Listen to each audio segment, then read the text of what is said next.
Olá pessoal, tudo bem? Bem-vindos a essa aula de cálculo multivariável, em alguns lugares visto como cálculo 2, em alguns lugares como cálculo 3, isso depende muito, né?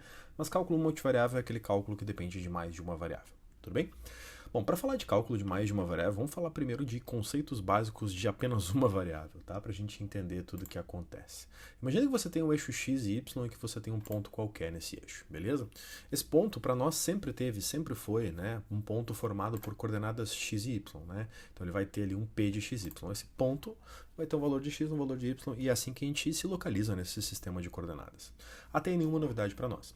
O grande problema, ou melhor, não é um problema, a grande verdade é que no cálculo multivariável a gente adiciona a coordenada z, e para que isso aconteça, ou para que a gente entenda melhor como isso acontece, é como se a gente adicionasse assim um eixo z, tudo bem?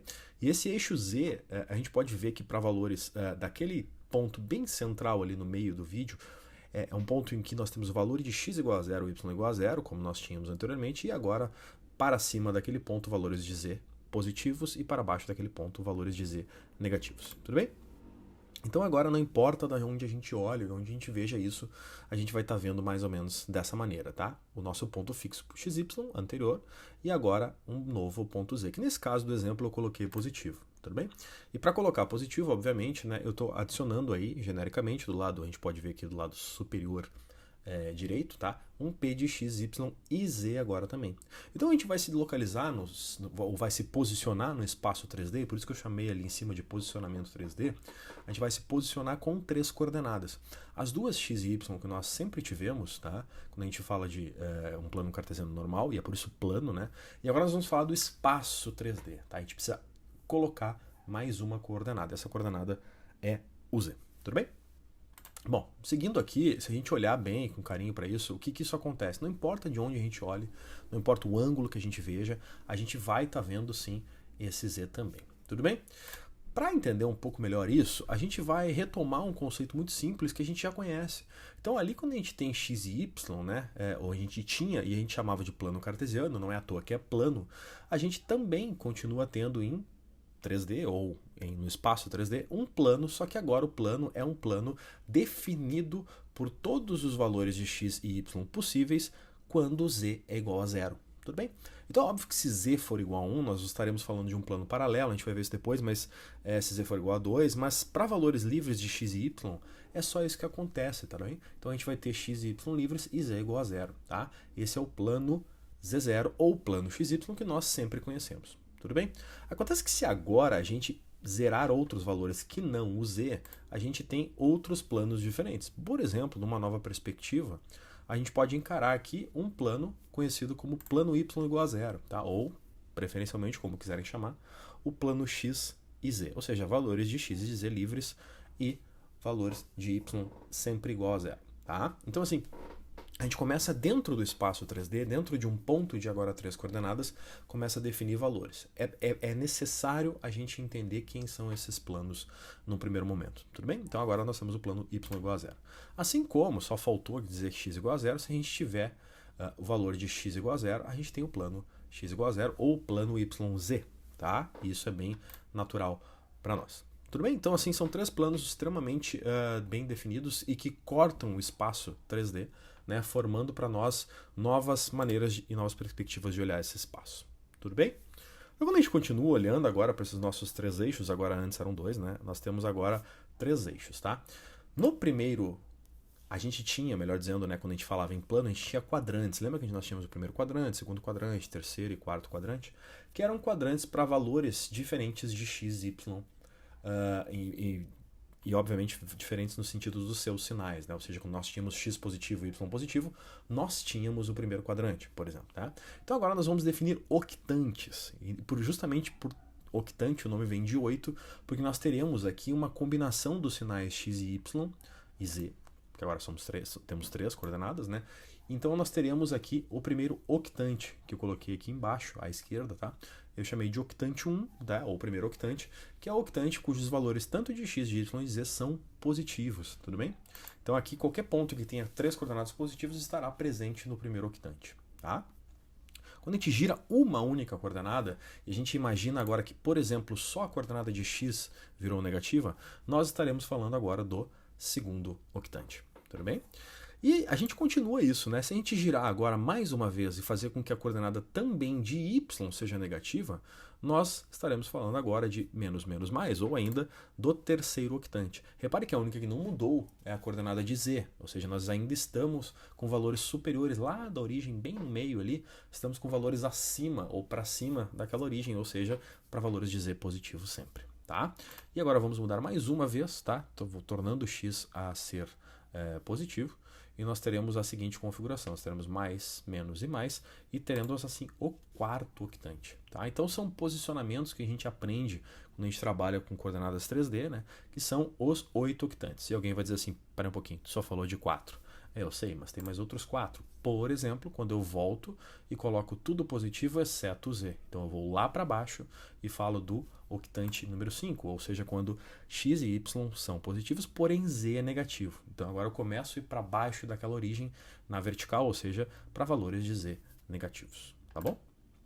E aqui eu continuo seguindo, aqui eu vou um pouquinho mais rápido, mas a gente continua seguindo com a variância dos sinais para x e para y, mantendo o z negativo, então menos mais menos octante 6. Se a gente girar mais uma vez menos, menos e menos, a gente vai ter o octante 7. E se a gente virar mais uma vez e última agora tendo mais, menos e menos, nós teremos o oitavo e último octante. Então repare que o espaço 3D cortado por aqueles três planos x, y e z igual a zero, tá? Quando x igual a zero, quando y igual a zero, quando z igual a zero, eles nos definem, esse corte nos define 8 octantes, tá? Definidos pelas combinações desses sinais, tudo bem? Que são sinais de x, y e z, alternando, obviamente, todas as combinações possíveis entre negativos e positivos. Tá bom? Então, isso é um posicionamento muito claro que a gente tem que ter na nossa cabeça do que são esses octantes para que a gente comece a pensar o espaço 3D. Tudo bem? Bom, vamos lá, vamos continuar isso aqui. E agora a gente vai pensar um pouco, continuando nesse posicionamento, nós vamos trabalhar um pouquinho com alguma ideia bem conhecida da gente, tudo bem? Para voltar ao nosso ponto inicial, nosso P de XY, que era antes P de XY, né, no espaço 2D, e agora será um P de XY e Z no espaço 3D, mas antes disso a gente vai pensar o que aconteceria se eu tentasse descobrir a distância entre esses dois pontos. Eu marquei dois pontos, um ponto A e um ponto B, respectivamente com coordenadas x de A, y de A e x de B, y de B, tá? Marcando assim uma distância, tudo bem? Entre esses pontos, tá? É claro que ali do jeito que eu marquei, eu coloquei coordenada x igual a 3, coordenada y igual a 2 e o outro ponto A está na origem, mas não precisava estar na origem, tá? É só para a gente ter uma ideia do que está acontecendo. A gente sabe calcular a distância no espaço 2D, tá? Ou seja, é a variação de x ao quadrado mais a variação de y ao quadrado igual a distância ao quadrado. Ou seja, é um Pitágoras porque a gente enxerga um triângulo ali, tá bom? O que aconteceria, já que a gente sabe que essa distância é bem conhecida da gente, a gente consegue imaginar essa distância 2D, que é essa que está na tela aí, é definida pelas variações, ou seja, oriunda de um teorema de Pitágoras, porque a gente enxerga um triângulo. Como ficaria essa distância se eu estivesse falando de pontos no espaço tridimensional? Agora, os pontos que têm não só coordenadas x e y, mas também coordenada z. Então a gente teria uma situação um pouco diferente. Essa situação que a gente se enxerga aqui se mantém, e toda ela vale para o plano z igual a zero, ou seja, quando z igual a zero, independente da posição que eu olhe isso, tá bom? Mas eu consigo imaginar agora, ou melhor, tentaremos imaginar agora o que aconteceria se eu adiciono o ponto z, como eu adicionei lá no começo do vídeo, tá bom? Então, em outras palavras, o que aconteceria com este ponto z, ou melhor, este novo ponto em azul, que é um ponto que tem uma coordenada z positiva, tá? O que aconteceria com uma distância agora no espaço tridimensional? Eu vou definir essa distância como d de A até C. Tudo bem? Como eu chamei de D de A até C, mantendo ali as distâncias que nós tínhamos em 2D, tirando elas e imaginando o que aconteceria agora. Nós temos aqui um triângulo também. Tá? A única grande diferença é que a distância lá de baixo, o D minúsculo, é aquela que a gente já conhecia do espaço 2D. Agora nós temos um delta de Z, ou uma variação na vertical, ou seja, uma variação nas coordenadas de Z. Os pontos agora são A, que tem x de A, y de A e z de A agora, e também um novo ponto que eu chamei de C, que tem x de C, y de C e z de C, tá? Coordenadas que dependem agora desse ponto C. E eu quero saber dessa distância D que vai de A até C, tá?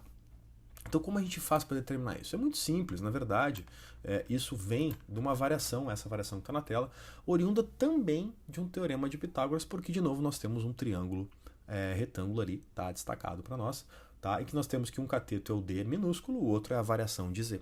Logo, né, a soma dos quadrados dos catetos, né, é igual ao quadrado da hipotenusa, que nesse caso coincide, né, com o d de AC. Tá bom? Então nós temos aqui basicamente muito visual essa distância no espaço 3D, tá bom?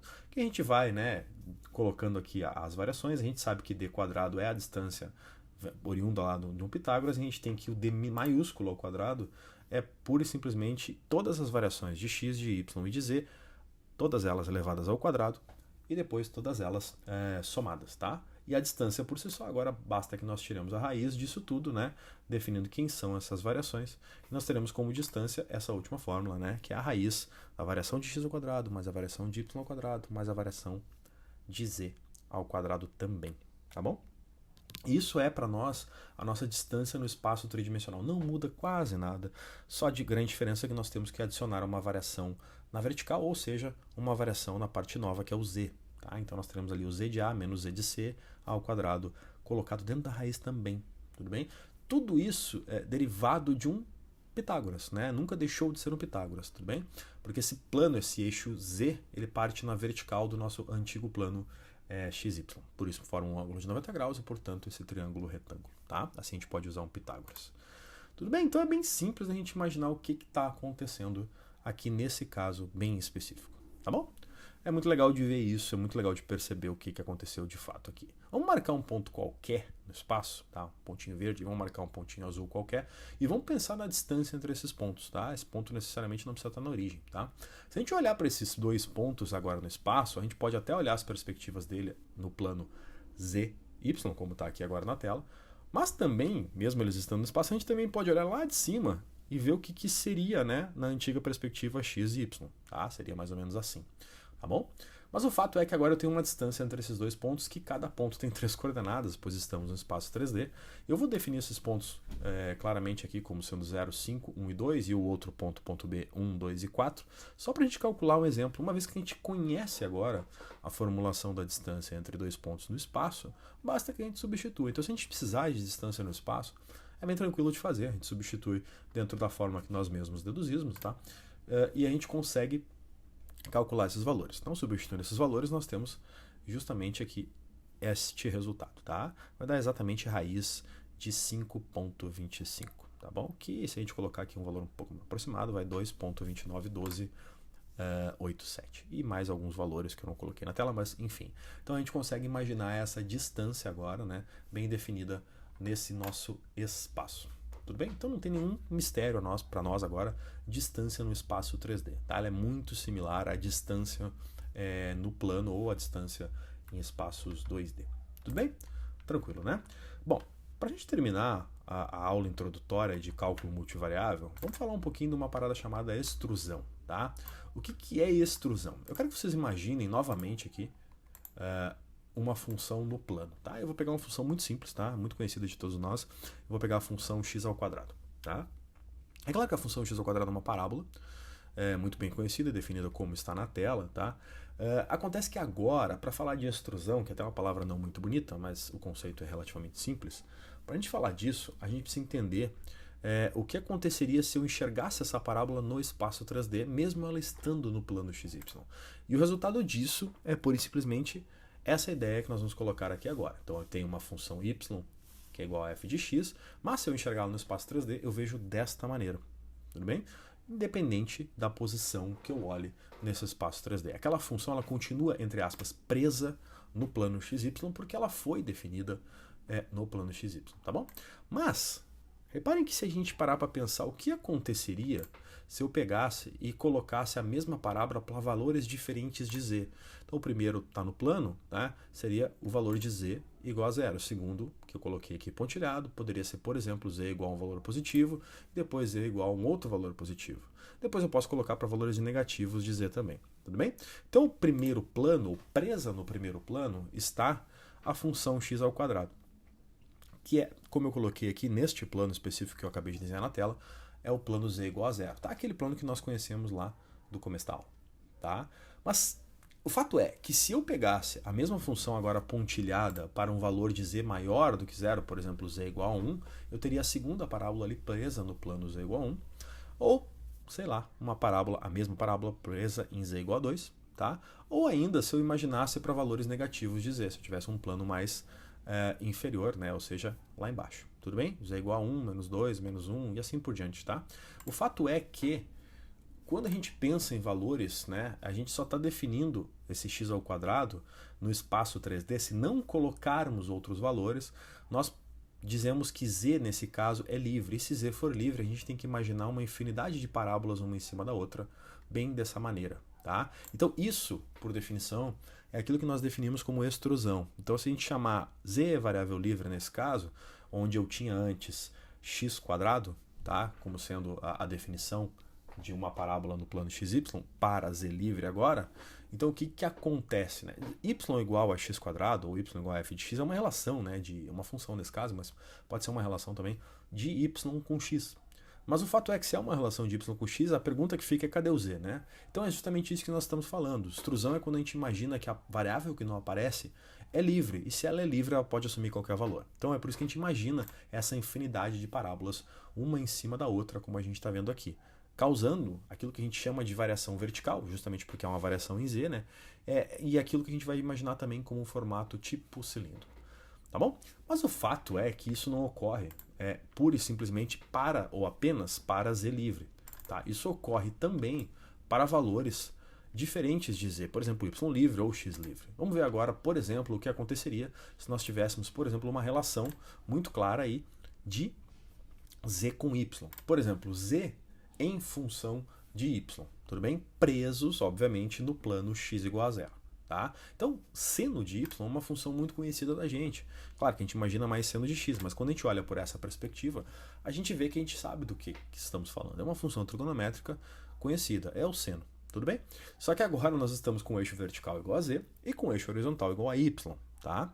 E, ou seja, em outras palavras, estamos presos no plano x igual a zero. Tá? Mas independente da maneira com que a gente olha isso, se a gente olhar assim ou assado, não interessa o ângulo que a gente vai olhar, a gente sempre pode imaginar o que aconteceria se eu tivesse valores de x diferentes. Tá? Bem como eu fiz com z. Tudo bem? Então eu vou colocar de novo valores de x, por exemplo, preso no plano x igual a zero, aquela em azul.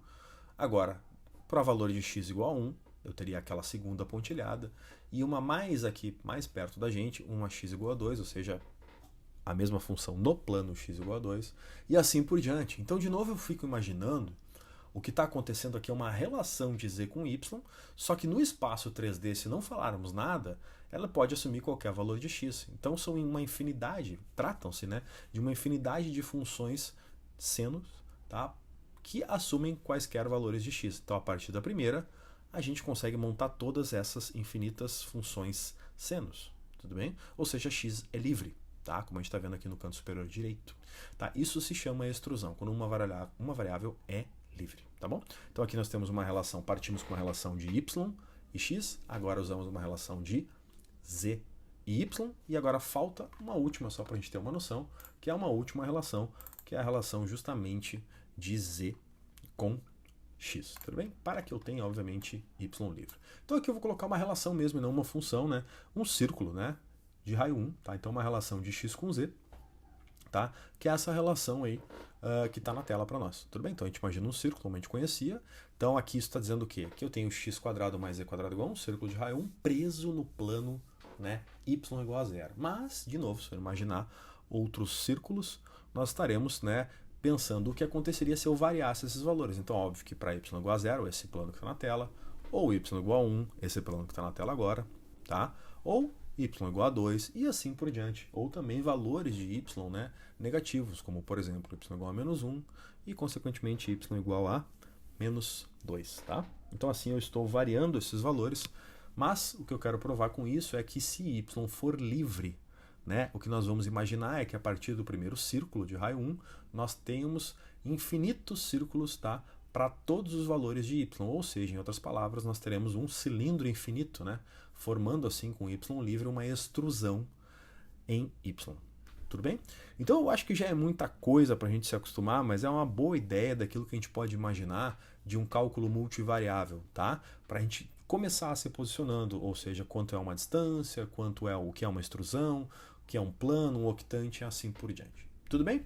A gente vem com mais na próxima aula, a gente se vê lá, espero que vocês tenham gostado dessa e a gente vê na segunda aula de cálculo multivariável, tá bom? Um abraço, tchau, tchau.